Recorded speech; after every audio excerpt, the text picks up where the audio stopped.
Kondisi Rohima Ali memprihatinkan, jual rumah untuk operasi kaki, reaksi Kiwil bikin kesal.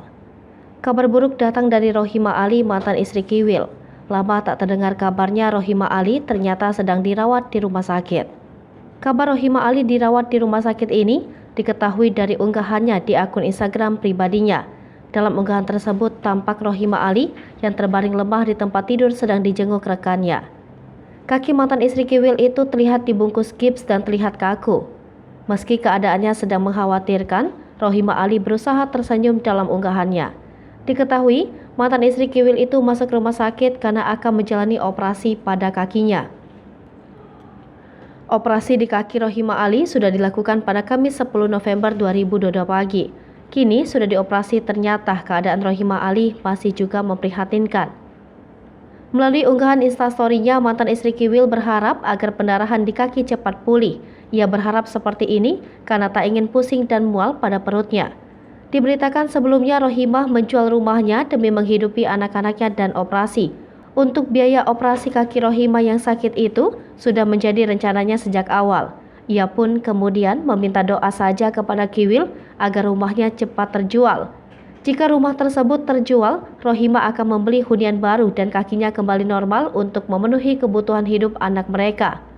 Namun, Rohima merasa kesal dengan tingkah Kiwil. Ia sempat merasa kaget saat Kiwil malah menyuruhnya untuk menjual rumah untuk urusan anak-anak. Rohima yang biasa sabar tak kuasa menahan amarahnya. Apalagi Kiwil adalah ayah dari anak-anaknya. Padahal Rohima bermaksud memakai hasil penjualan untuk membeli rumah lain yang kecil. Rohima kemudian menyinggung peran Kiwil sebagai ayah yang seharusnya menafkahi anak-anaknya.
Hai pemirsa Sripopo TV, jangan lupa komen, like, dan subscribe, serta tonton terus berita-berita terupdate lainnya ya.